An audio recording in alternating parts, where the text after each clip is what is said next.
오늘 말씀은 사도행전 10장 1절부터 23절 상반절의 내용입니다. 제가 봉독해 드리겠습니다.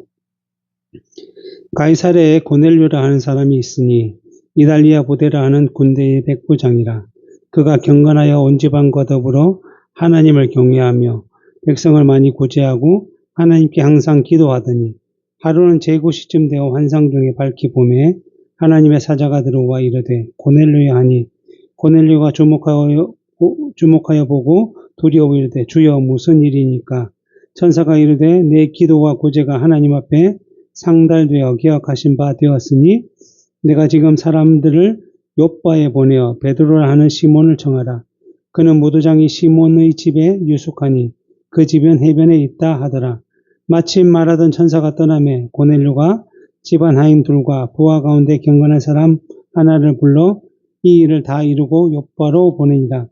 이튿날 그들이 길을 가다가 그 성에 가까이 갔을 때에 베드로가 기도하려고 지붕에 올라가니 그 시각은 제6시더라.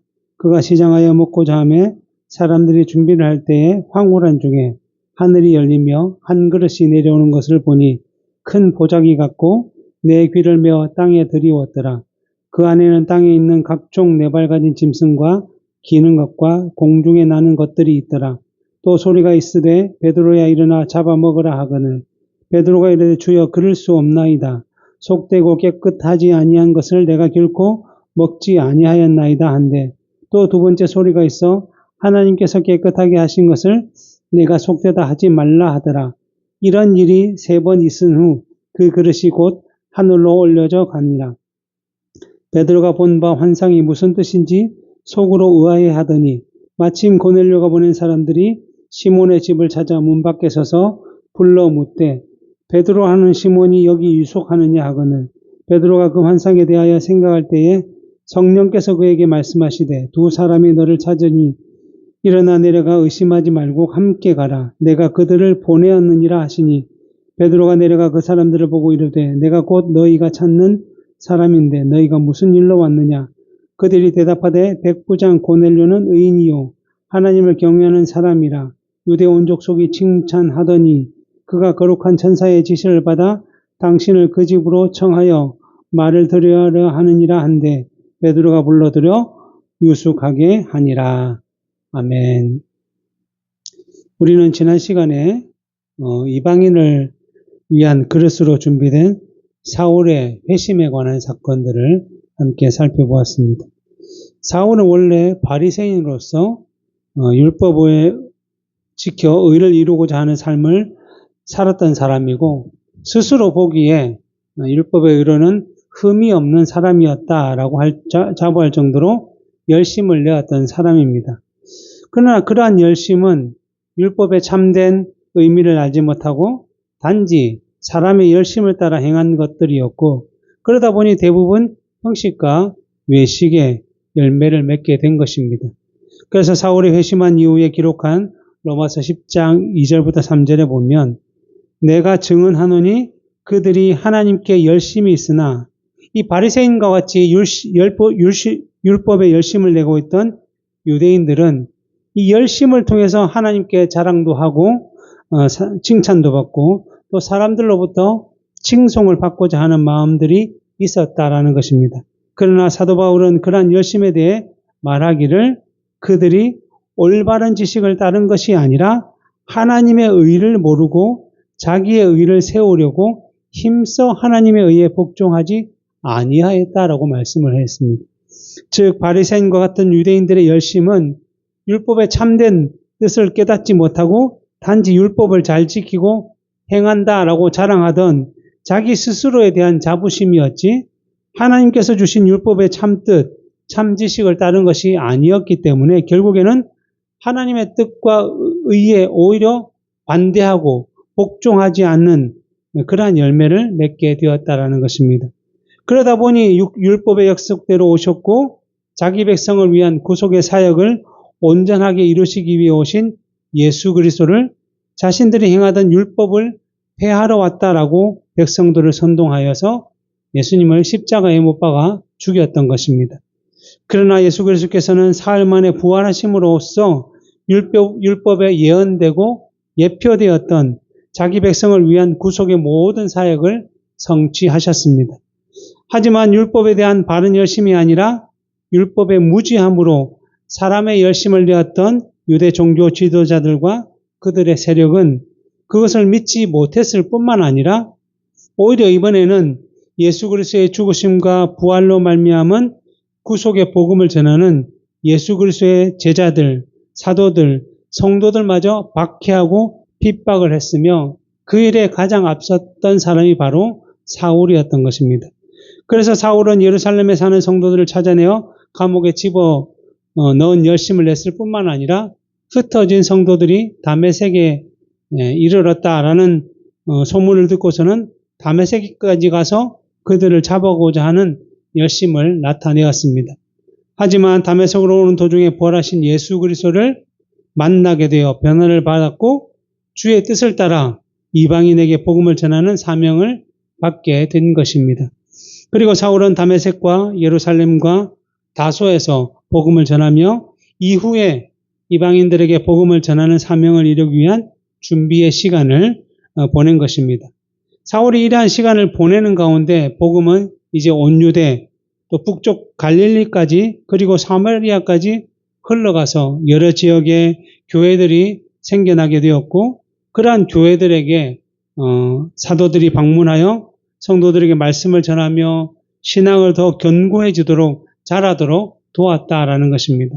그러한 가운데 사도 베드로가 성령의 인도하심을 따라 루따라는 지역에 가서 복음을 전하며 8년 동안 중풍병에 걸린 애니아라는 사람을 고치는 이적을 보였고 또 지중해 해변 도시인 요빠에 이르러 다비다라고 불리는 죽은 주의 여제자를 살려내는 이적을 보임으로써 이러한 표적을 통해서 많은 사람들이 주께로 돌아오는 역사를 나타내었다라고 말씀하고 있습니다. 그리고 이러한 행보를 보였던 베드로가 요빠에 있던 무두장이 시몬의 집에 여러 날 머무르게 되었던 것입니다. 어떻게 보면 사도행전 9장의 기록만 보면 사울이 이방인을 위한 선교의 그릇으로 준비되고 있는 것은 이제 복음이 사마리아까지 전해졌으니 다음 걸음인 땅끝을 향한 준비를 하는 것은 우리가 쉽게 이해할 수 있는 것이지만 그 이후에 베드로의 일반적인 사역은 그러한 흐름과는 좀 상관이 없어 보이고 동떨어져 보일 수도 있다는 것입니다. 루따와 요빠에서 복음을 전하고 복음을 확증하고 확신을 가지도록 하는 이적과 표적을 나타낸 것은 예루살렘과 유대 지역에서 사도들이 보여주었던 것과 별반 다를 바 없는 사역인데 왜 그러한 베드로의 사역이 중간에 들어와 있는지, 왜 성령께서 베드로를 그곳에 인도하셨는지 그냥 보면 알 수가 없지만 이 계속 사도행전의 흐름을 따라가다 보면 하나님의 놀라운 섭리의 손길이 여기에 숨어 있다는 사실을 우리가 발견할 수가 있는 것입니다. 그래서 갈라디아서 2장 8절에 보면 베드로에게 역사하사 그를 할례자의 사도로 삼으시니가 또한 내게 역사하사 나를 이방인의 사도로 삼으셨다라고 사도 바울이 고백하고 있음을 볼 수 있습니다. 이 말씀만 보면 베드로의 사역은 예루살렘과 온 유대의 복음을 전하며 교회의 말씀을 가르쳐서 주의 제자들, 성도들로 하여금 이제 점점 땅끝으로 흘러가서 복음을 전하도록 하는 그런 사명만 주어졌다라고 생각할 수 있을 것입니다.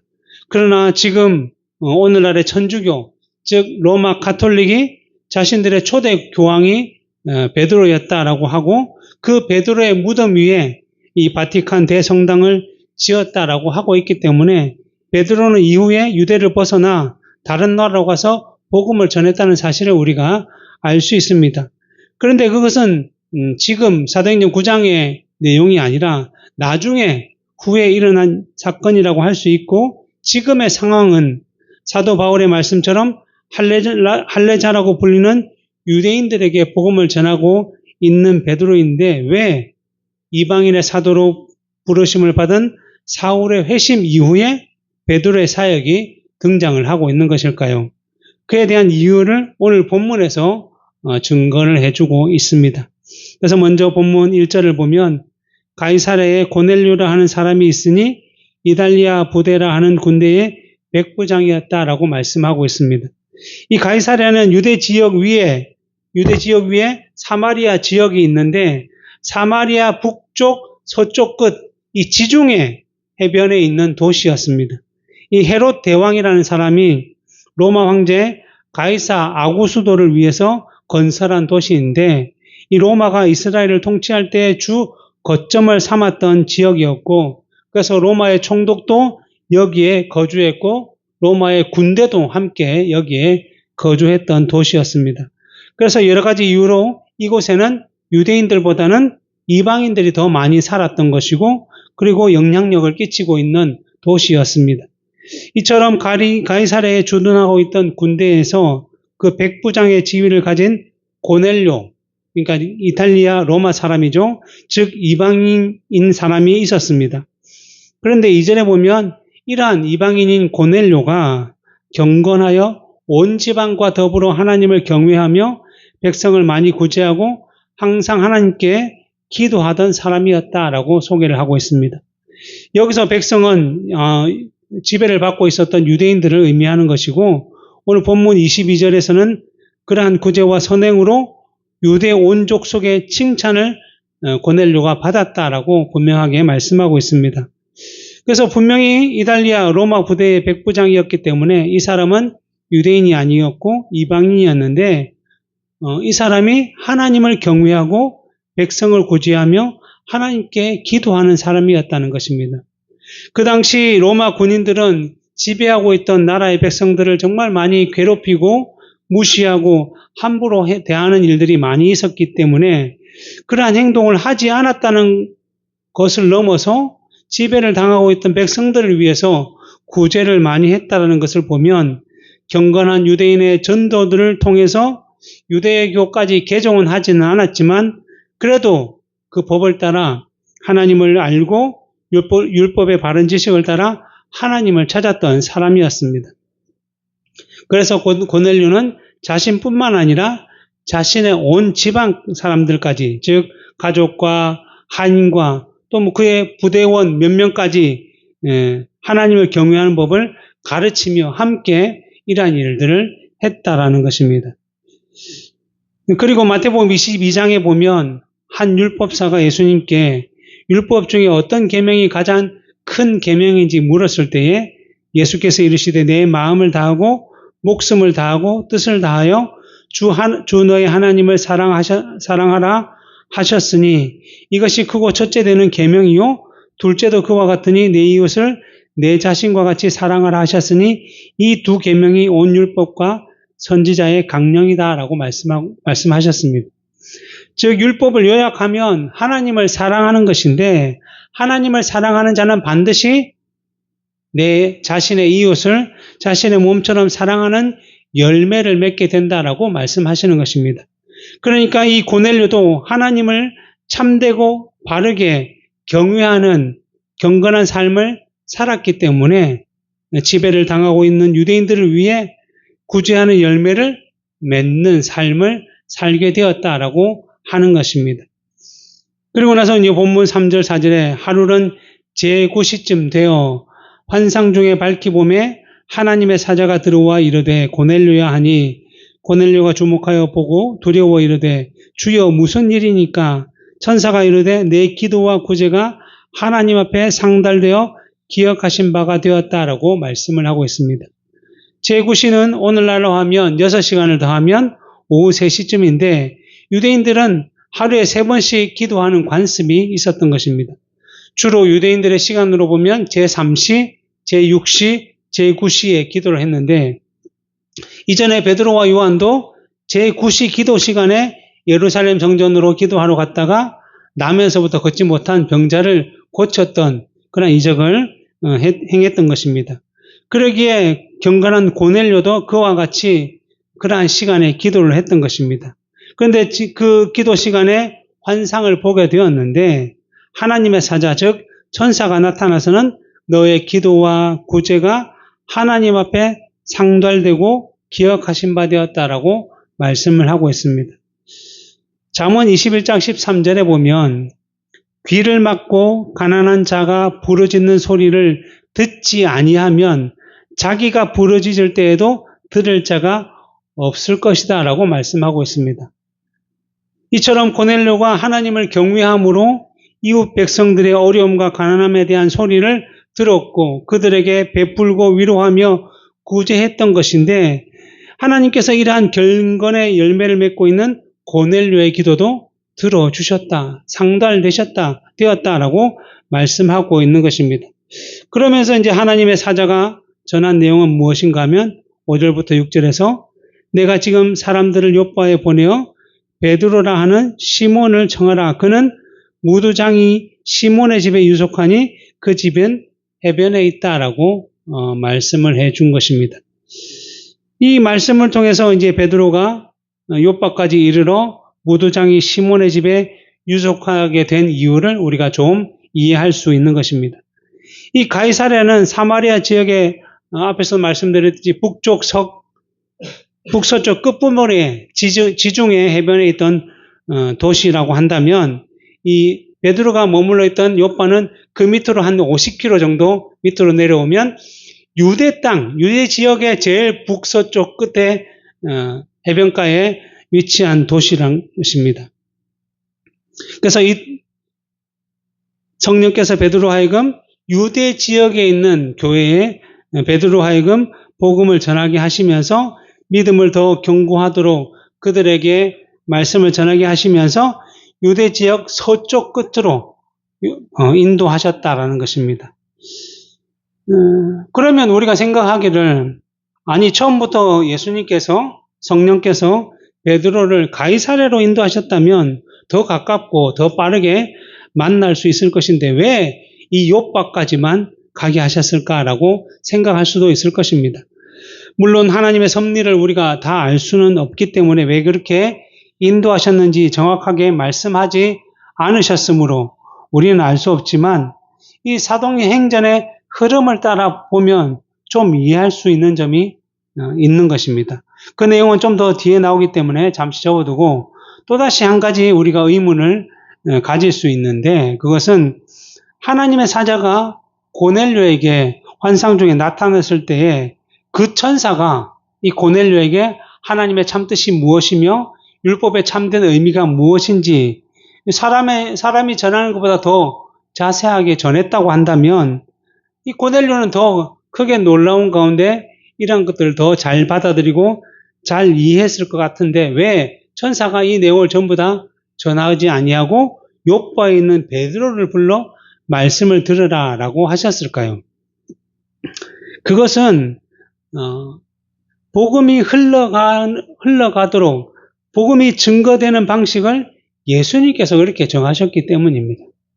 우리가 알고 있듯이 사도행전 1장 8절 오직 성령이 임하시면 성령이 너에게 임하시면 너희가 권능을 받고 예루살렘과 온 유대와 사마리아와 땅 끝까지 이르러 내 복음의 증인이 되리라라고 말씀하신 것처럼 주님께서 하신 이 말씀을 이루기 위해서 주님께서 제자들에게 성령을 선물로 주셨던 것이고 성령의 충만함을 입은 제자들이 복음을 전함으로 예루살렘의 교회가 세워진 것이고 또 말씀으로 점점 더 흥왕하고 견고해짐으로 인해서 박해때에 흩어진 성도들이 유대와 사마리아로 가서는 복음을 전하게 되었고 그 복음을 듣는 사람들이 이 믿음으로 교회 안에 들어오는 역사들이 일어났다라는 것입니다.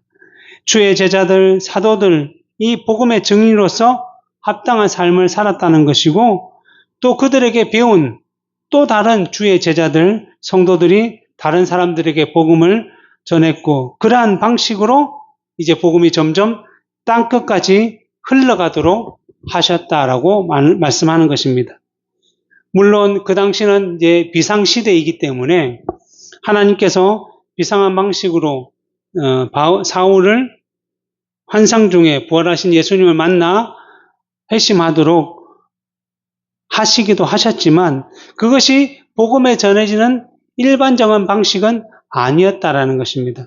그래서 사도 바울이 다메섹으로 가는 도중에 부활하신 예수 그리스도를 만났지만 예수 그리스도께로부터 모든 것을 다 듣고 곧바로 선교 현장으로 뛰어나간 것이 아니라 일반적인 방식을 따라 이후에는 눈이 멀었던 그를 위해서 준비된 경건한 주의 제자 아나니아를 인도하셨고, 또 아나니아를 통해서 그로 하여금 다메섹에 있는 성도들과 다시 교제하게 하셨고, 그 교제하는 가운데 또 다메섹에서 복음을 전하도록 하셨던 것입니다.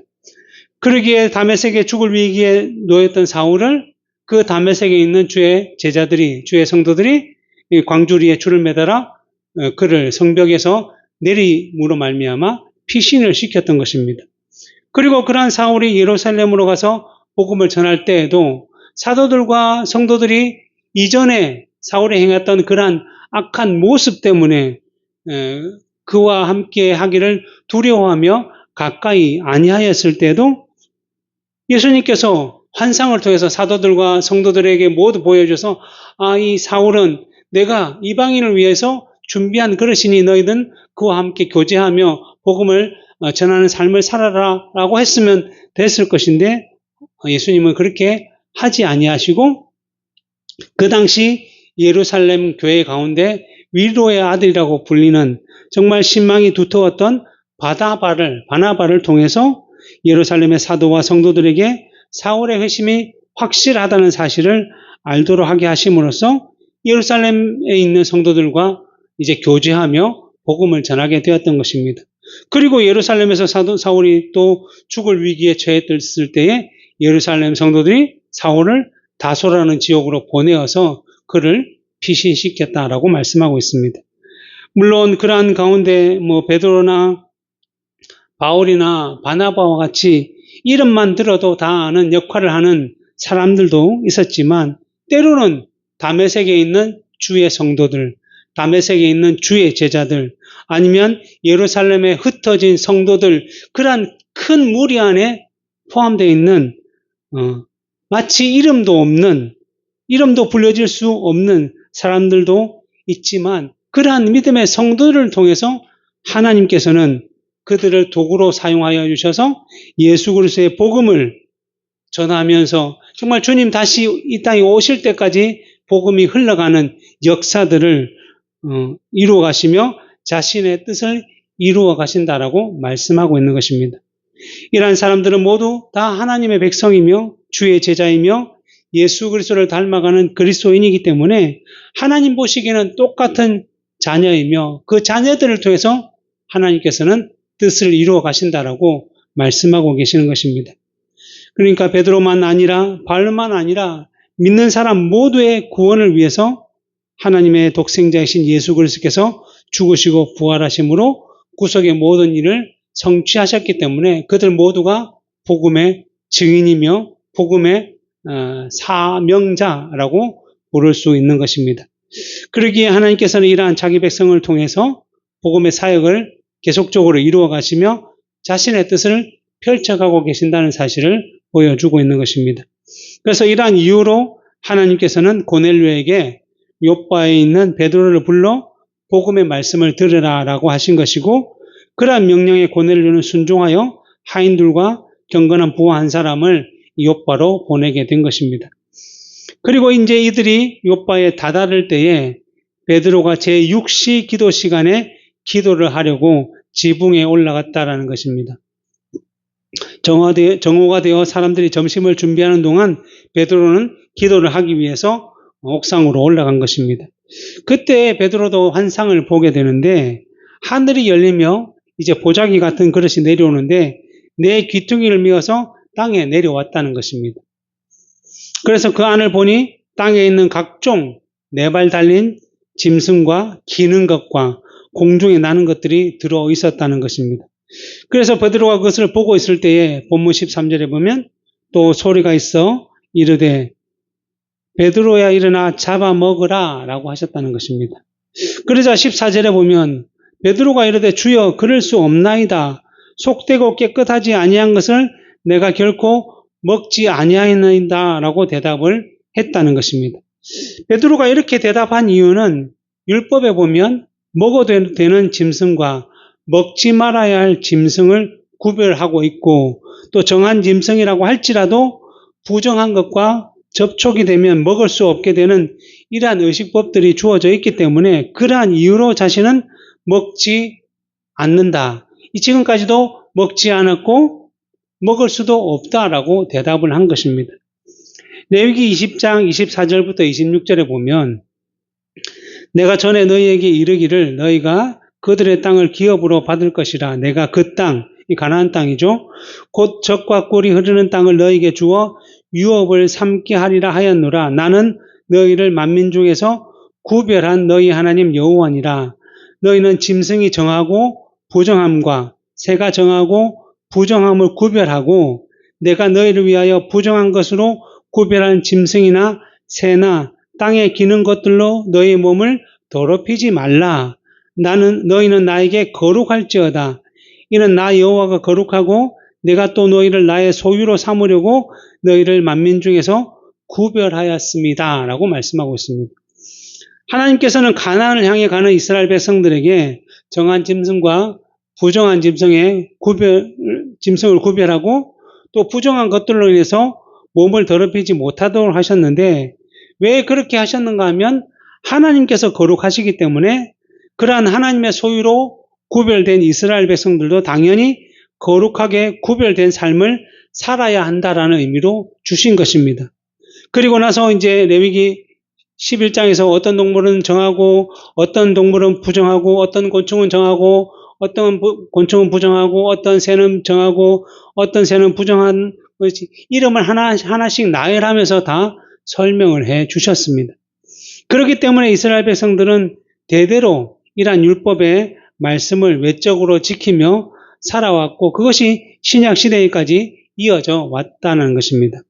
그런데 하늘에서 갑자기 보자기가 내려와서 이러한 것들을 먹으라라고 하시자 베드로의 입장에서 보면 이 음성은 바로 하나님의 음성, 주님의 음성인 줄 알고 있었지만 그 음성이 단지 자신의 그 거룩함, 구별됨을 잘 지키고 있는지 아닌지 시험하는 음성으로만 들었기 때문에 주님 저는 먹을 수 없습니다. 주님의 말씀에 부정하다고 한 것은 내가 지금도 먹은 적이 없고 앞으로도 먹을 생각이 없습니다. 저는 그 율법을 잘 지키는 사람입니다라는 의미로서 대답을 한 것입니다.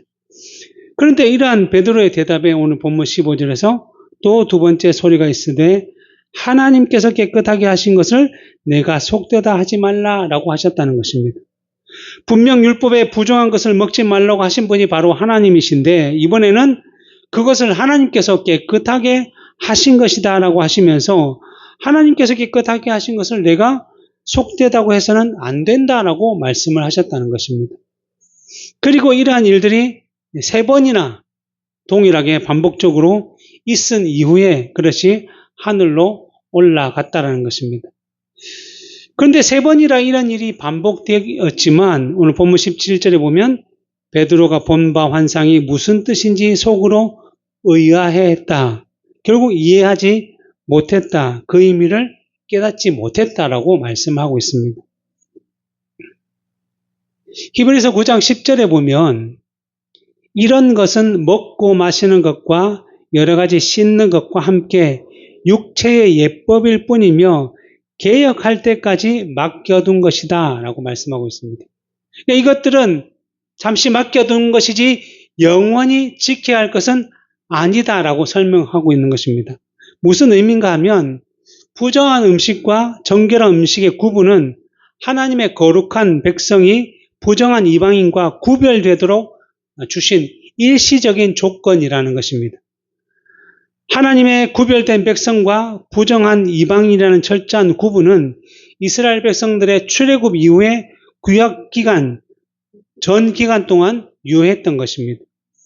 약속의 땅인 가나안에 들어갈 이스라엘 백성들이 하나님이 아니라 그 땅에 살아가고 있는 가나안의 민족들의 삶, 즉 부정한 우상과 죄가 가득한 그러한 세상의 방식을 따라 살아가던 자들에게 함께 배우고 익히며 그들과 함께 멍에를 매며 살아갈까봐 그러한 것들로부터 구별하여서 거룩해져 가야 한다는 것을 깨닫게 하기 위해서 부정한 음식, 정한 음식의 구별을 통해서 나타내 보여주신 것입니다.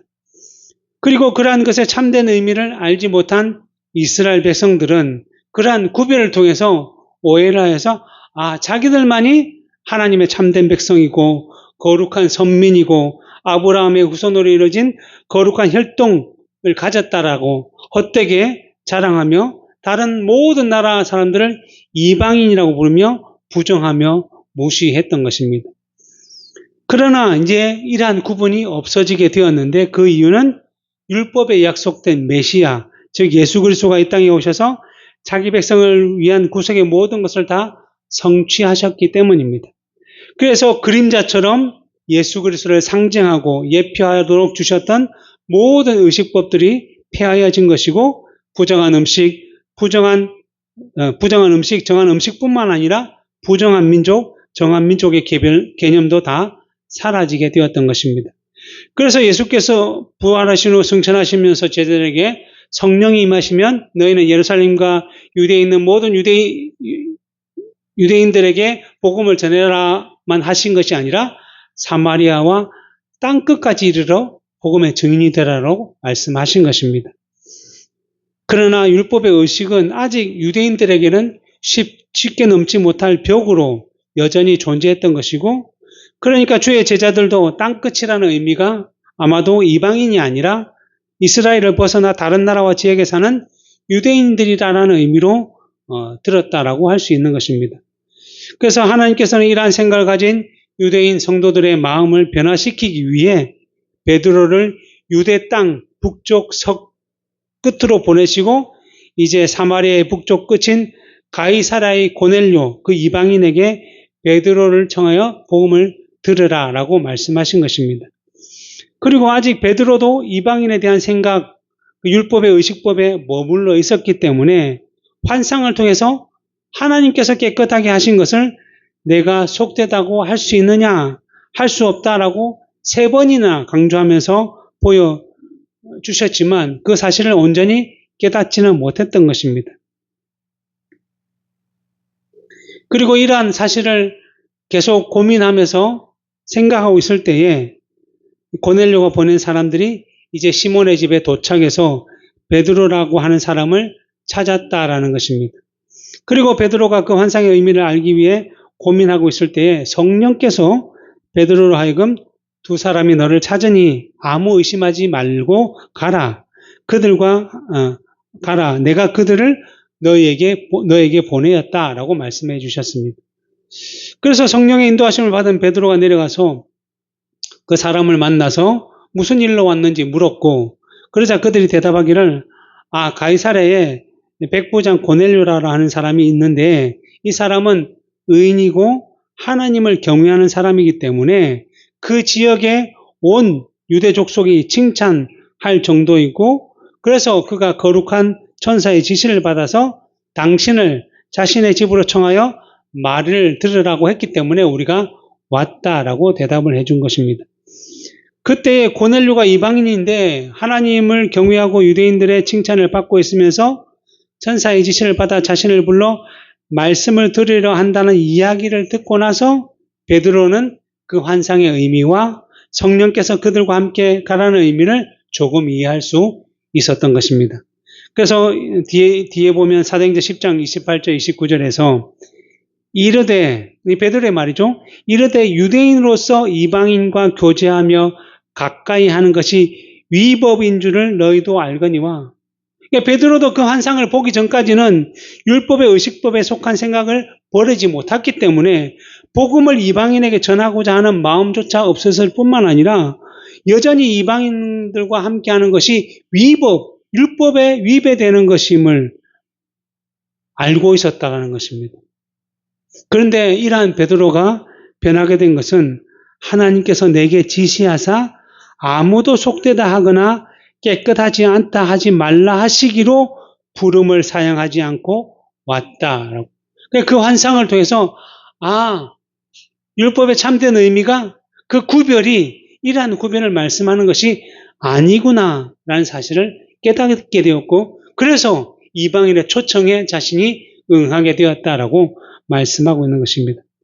이처럼 베드로도 아직까지 율법의 의식법에 매여 있었기는 했지만 그래도 복음을 예수 그리스도로부터 배웠고 성령의 충만함을 통해 더 깊은 복음의 의미를 깨달았고 또 계속적으로 성도들을 말씀으로 같이 가르치면서 자신도 깨달았기 때문에 환상을 통한 주님의 말씀과 성령의 인도하심을 따라 율법의 의식법으로 막혀있던 담을 넘어서 이방인으로에게 향할 수 있게 되었던 것입니다. 그리고 그러한 순종을 통해서 복음이 이방인으로 향하게 되는 계기를 마련하게 된 것이고 그래서 오늘날 우리가 그 혜택을 받아 복음으로 말미암아 주어진 구원과 모든 은혜와 복들을 누리게 된 것입니다. 물론 그렇다고 해서 여기서 베드로의 순종을 칭찬하고자 하는 것이 아니라 그러한 베드로를 하나님께서 사용하셨다는 것입니다. 사울을 사용하시고 아나니아를 사용하시고 바나바를 사용하신 하나님께서 베드로도 사용하셨고 오늘날로 하면 주의 제자들인 우리들을 사용하셔서 하나님의 뜻을 이루어 가신다라고 말씀하고 있습니다.